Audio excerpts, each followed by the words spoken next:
Ce qui se passe en Ukraine est horrible.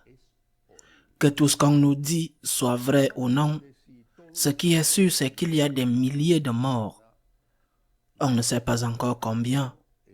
Et qu'il y a 5 millions de personnes qui ont dû fuir leur pays et qui cherchent à se réfugier dans les pays voisins.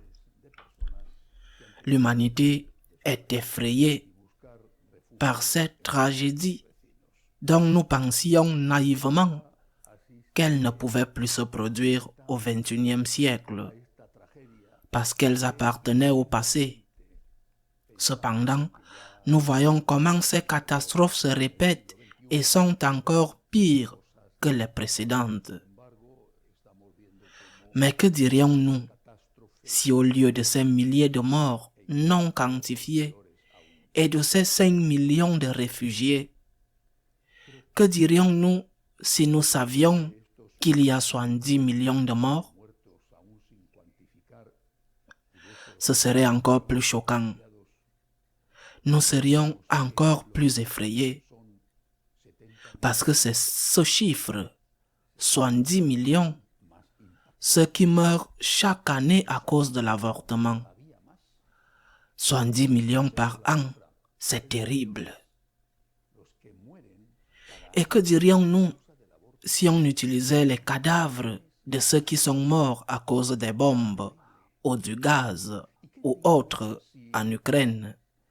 Si on les utilisait pour les prélever, s'il y avait une possibilité d'organes encore valables, les utiliser pour des transplantations et qui devraient entrer dans une chaîne de commerce.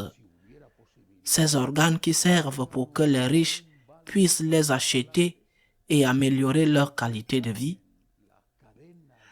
Que dirions-nous si ces cadavres étaient dépouillés d'une cornée ou d'un rein parce qu'ils devaient mourir et que des équipes rôdaient aux endroits où les bombes étaient tombées? Nous dirions que c'est encore plus horrible que la mort elle-même. Eh bien, c'est ce qui arrive aux 70 millions de victimes de l'avortement. Je ne dis pas que cela arrive à toutes ces victimes, mais à beaucoup d'entre elles. Elles sont découpées à peine sorties de l'utérus pour voir si elles peuvent être utilisées pour des transplantations au service, je le répète, de ceux qui peuvent payer.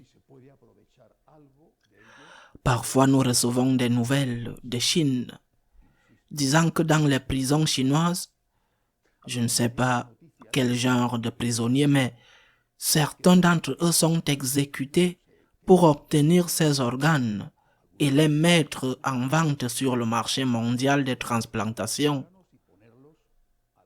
Nous sommes horrifiés. Nous recevons même des nouvelles que certains de ces prisonniers sont maintenus en vie et que leurs organes sont progressivement prélevés puis vendus aux plus offrants. C'est horrible. Eh bien, que dirions-nous si l'Occident, et pas seulement l'Occident, utilise cette même procédure, non pas avec des prisonniers, mais avec des enfants? Nous dirions que l'humanité a cessé d'être humaine et est devenue un substitut pathétique de la véritable humanité. Eh bien, c'est ce qui est en train de se passer. Une loi vient d'être votée dans l'État théoriquement très moderne et très riche de Californie. Une loi qui va permettre l'infanticide. Il sera possible de tuer ou de laisser mourir les enfants déjà nés jusqu'à 28 jours après la naissance.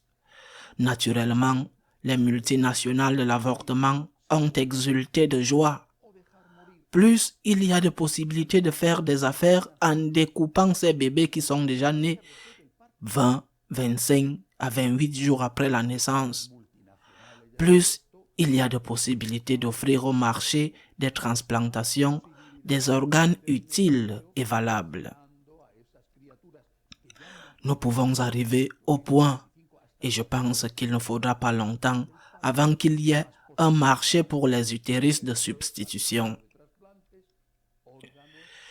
Une fois un marché aux mères porteuses vient d'être annulé à la dernière minute dans la ville de Milan en Italie, où des catalogues de femmes potentielles étaient proposés avec toutes sortes d'offres.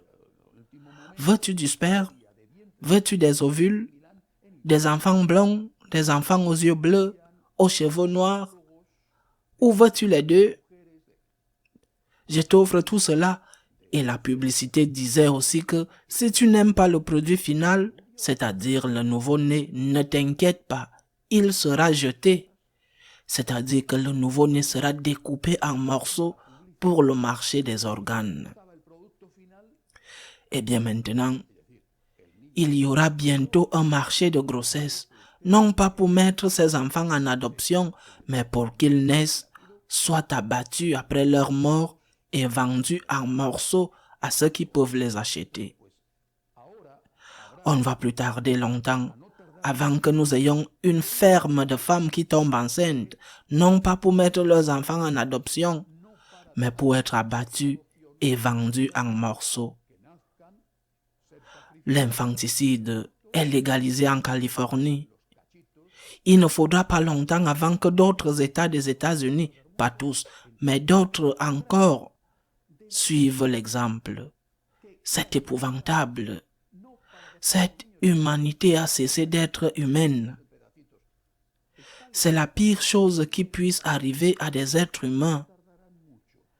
Notre travail, comme Église, est d'abord d'évangéliser, d'annoncer que Dieu existe, que Dieu est amour, d'annoncer aussi qu'il y a vie éternelle et que nous allons accéder à cette vie éternelle avec Dieu, avant la conversion bien sûr, par la repentance et le pardon des péchés.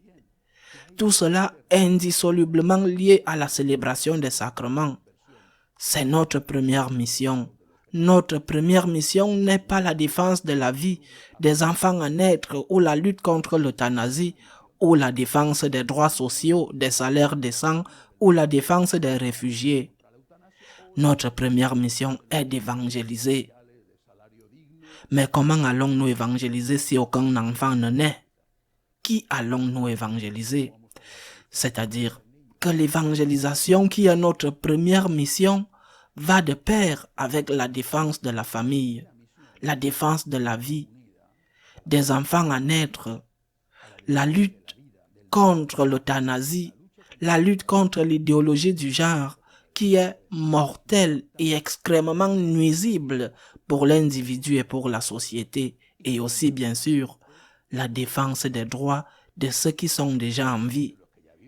Parce que entre la naissance et la mort dans la dignité, il y a une longue étape, plus ou moins longue, au cours de laquelle ces personnes doivent travailler, avoir un salaire décent qui leur permet de subvenir aux besoins de leur famille, doivent pouvoir vivre en paix et en liberté dans leur propre pays. Mais pour pouvoir recevoir un jour un salaire juste, il a d'abord fallu naître. Et pour être évangélisé, il a d'abord fallu naître. C'est une erreur de considérer que la défense de la vie ou la lutte contre l'euthanasie est pour les catholiques conservateurs et que la défense des droits des travailleurs est pour les catholiques libéraux ou progressistes. La première chose que nous, catholiques, devons faire, à commencer par ce qui est notre obligation en tant que prêtres, la première chose que nous, catholiques, devons faire est d'évangéliser. Dieu existe. Dieu t'aime, il y a vie éternelle, et tu iras à cette vie éternelle par la miséricorde divine, si tu es repentant de tes péchés et que tu luttes pour te convertir. C'est la première chose. Mais à côté de cela, en premier lieu après cela, la défense de la vie. C'est qu'il y a 70 millions d'enfants innocents massacrés chaque année. C'est que le cri silencieux de ces enfants vient chaque jour à Dieu et perce les oreilles de Dieu. Le cri de mon peuple, a dit le Seigneur, est venu à mes oreilles quand il parlait à Moïse. Le cri de mon peuple est parvenu à mes oreilles. Et aujourd'hui, le cri de ce peuple, c'est 70 millions d'enfants massacrés chaque année et certains d'entre eux, ou beaucoup d'entre eux, découpés, coupés en morceaux et vendus dans un commerce inique. Pour autant qu'ils veulent dire qu'après cela, ils peuvent obtenir un bien qui est de prolonger ou d'améliorer la vie de quelqu'un. L'humanité cesse d'être humaine. C'est la loi du plus fort. Notre devoir est d'annoncer l'amour de Dieu et aussi de dénoncer ces crimes horribles. Et nous avons 70 millions de raisons de le faire. Et une raison au-dessus de toutes, Dieu nous demande de défendre la vie. À la semaine prochaine, si Dieu le veut.